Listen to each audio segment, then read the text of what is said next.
Assalamualaikum, salam sejahtera. Sembang EPL minggu yang ke-7 bersama saya Taufik ataupun Topek, penyokong Chelsea. Sekarang ni Topek, Chelsea di tangga teratas dengan 13 mata, 4 menang dan 1 seri.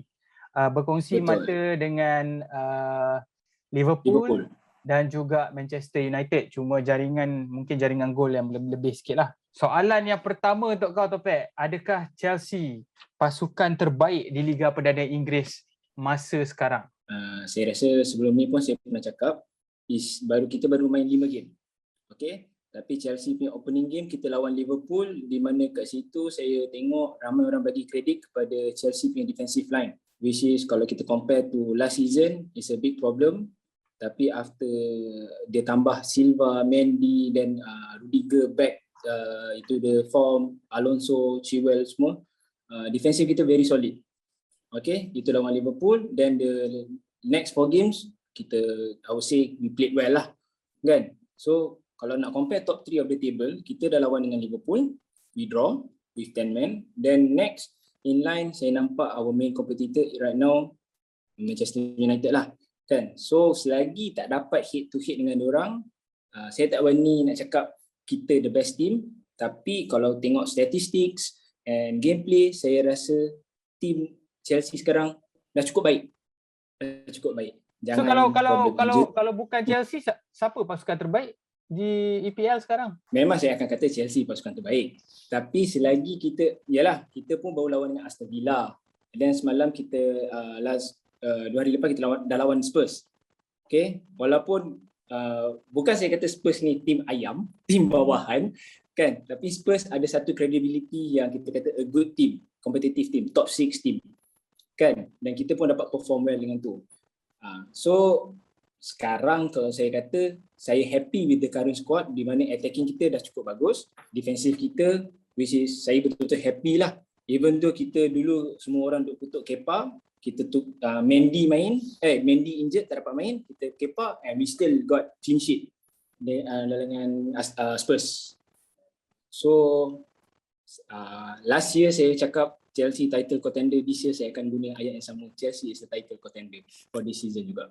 Okay, adakah pasukan lain boleh mencabar Chelsea sekarang kau rasa? Macam saya kata, yang boleh mencabar Liverpool, which is kita dah lawan. Next saya nampak our main threat is United lah, kan? Attacking United dengan kehadiran Ronaldo, bukan sekadar bagi life to the bukan dia je score, tapi the whole attacking punya form pun dah berubah. This is mungkin dari segi moral ke, spirit ke, kan? Itu Ronaldo effect lah orang panggil, kan? United dengan Liverpool. Manchester City? Yes. Manchester City, honestly speaking, saya pun tak tahu nak cakap macam mana. Dia orang macam this season so far with the past 5 games inconsistent. Hari tu drop points. Betul tak? Kan? And then they bought Grealish 100 million pun still tak nampak full impact of Grealish dalam team tu. So saya tak boleh nak kata diorang ni main threat. Mungkin Grealish will take some time to adapt to the team. Mungkin half season ataupun one whole season untuk dia adapt. Then only dia akan jadi full threat dia macam mana dia dekat Aston Villa. Tapi kalau awak tanya saya nampak MU dengan Liverpool sekarang. Kita tengok game hari tu, kita tak nak bercakap pasal game lah, tapi kita nak bercerita pasal Kante. Kita tahu Kante ni seorang pemain tengah yang sangat baik lah. Seorang pemain yang berjaya mengubah permainan menentang Spurs tempoh hari masuk dalam separuh masa kedua. Thomas Tuchel pun ada puji Kante. Dia kata Kante ni adalah pemain yang ada semua atribut di bahagian tengah. Semua benda dia boleh buat kat bahagian tengah. Ini apa yang Tuchel cakap. Tapi untuk kau lah, apa specialnya N'Golo Kante ni? Since Amin pun cakap pasal game Spurs itu, kita highlight sikit on that part lah, on that game kan. Di mana dia masuk, dia ganti dengan Mount semua orang tahu is an offensive midfielder. Dia masukkan Kante ni is like a all-rounder midfielder. Which is satu benda saya betul-betul suka about Kante dia, is cara dia intercept bola. Dia baca game tu, dia boleh main deep defense midfield, dan dia dapat bola dan dia boleh create momentum untuk attack. Dia boleh pass bola kat Jorginho, Kovacic, dan dia orang akan create game. So itu apa yang saya nampak satu benda yang Kante ubah dalam game Spurs tu. Dan sama juga kita boleh tengok dia punya work rate on defensive side masa dia lawan Liverpool hari tu. Kan? Masa lawan Liverpool, kita 10 man, Kante banyak intercept and challenge crucial ball. Kan? Macam bila Salah dapat bola, Mane dapat bola, Kante is there to challenge diorang. So itu satu benda yang saya kata special buat Kante. Dan walaupun dia kecil, kan, tapi dia punya kehadiran atas padang tu orang boleh rasa as a opponent dan teammate sendiri. Jiwa kan? besar lah Jiwa besar. Saya tak dapat perkataan tu tadi. Yalah, macam aku sebagai penyokong lain lah, bukan penyokong Chelsea, aku suka sangat Kante ni bukan sebab dia punya skill dia ataupun dia punya atas padang. Aku suka dia punya attitude sebab dia seorang yang mempunyai attitude yang orang kata satu, dia sangat baik. Dia seorang yang sangat baik. Orang kata Mr. Nice Guy lah. Nombor dua, dia tak pernah merungut. Maksudnya dia hanya nak fokus main bola je. Kau bagi, dia tak nak jadi superstar kat depan media ni semua, dia tak nak. Dia tahu kerja dia atas padang, dia main bola. Kan, kita dapat tahu dia memang jenis yang pemalu, yang jenis yang tak nak ke depan. Dia tahu kerja dia main bola. Dan pemain ni, kalau pemain yang ada attitude macam ni, kebanyakan pasukan semua nak. Sebab pemain ni orang kata bukan, dia tak ada ego ataupun belagak besar. Dia main untuk pasukan. Ini satu, aku envy lah ataupun aku jealous lah Chelsea mempunyai seorang pemain yang orang kata a team player yang sanggup meletakkan diri dia lebih daripada diri dia kepada pasukan. Macam itulah. Itu kalau kita nak cerita attribute dia, memanglah attribute dia jenis yang berlari, jenis yang box to box, jenis itu semua orang dah cakap, tapi aku nak bercakap pasal dia punya attitude, dia punya, dan benda tu orang nampak sebagai leadership juga. Orang tengok, oh dia ni macam ni. So kita kena contoh. Talking about leadership, saya rasa ada 2-3 game Kante jadi captain for Chelsea punya game. Yalah. Betul.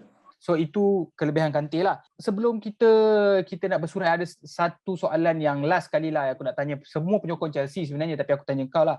Apa yang buat Chelsea istimewa dan mungkin lebih baik dari pasukan lain musim ni kau rasa?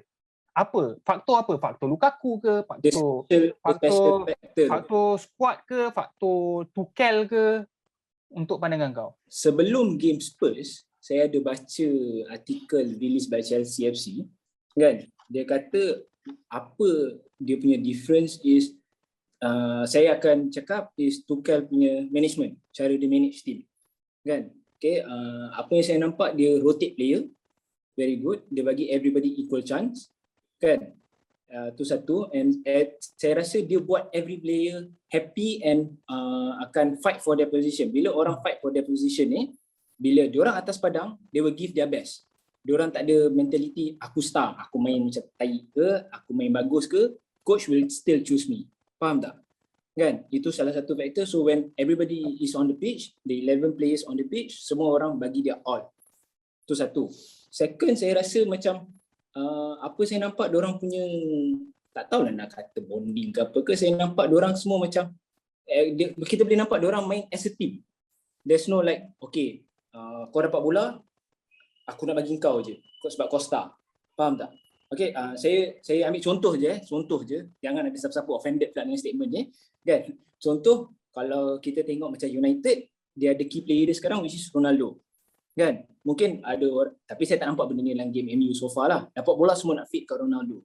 Kan? Ataupun kalau kita ambil dulu ada Messi, bila team ada, semua nak pas kat Messi. Benda tu saya tak nampak kat Chelsea. Saya nampak everybody ada trust towards each other. Trust your teammates. Kan? Okay, walaupun kita ambil contoh lah perbualan semua orang, Werner. Kan? Orang kata flop purchase apa semua kan. Tapi still, semua orang boost bagi dia confident, support dia, feed bola kat dia, dan kita nampak result dia lawan Spurs itu, dia assist 1 goal kepada Rudiger.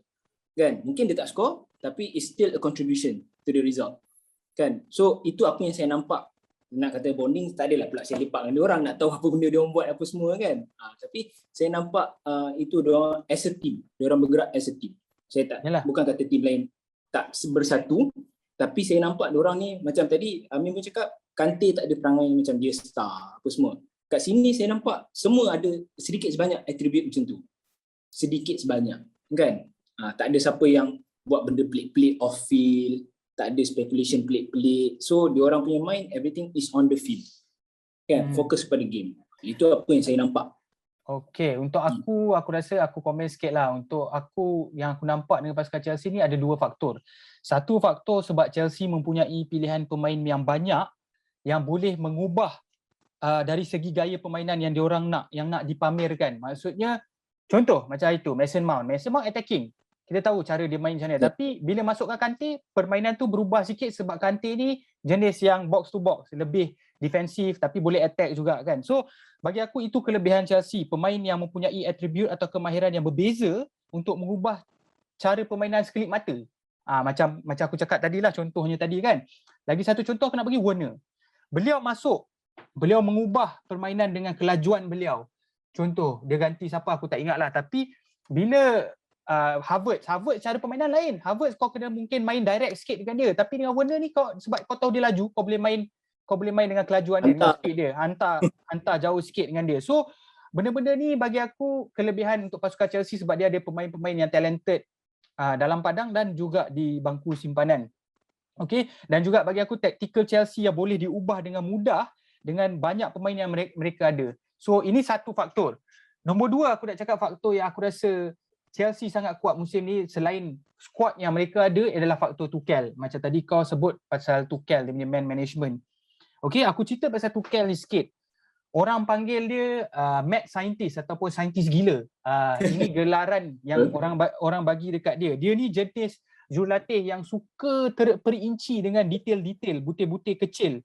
Dalam bahasa Inggerisnya, lagi satu orang gelarkan dia adalah tactical chameleon. Tactical chameleon ni macam dia jenis seorang yang boleh mengubah taktik yang berbeza mengikut pemain yang sedia ada ataupun ikut opponent yang ada ataupun pihak lawan yang ada. Itu yang kita nampak dengan Tuchel. Contoh yang aku nak bagi, sama macam contoh yang aku bagi macam Kante. Kita tak expect dia masukkan Kante untuk gantikan Mount sebab Mount seorang yang attacking. Mungkin dia patut masukkan Werner ataupun mungkin patut masukkan Ziyech.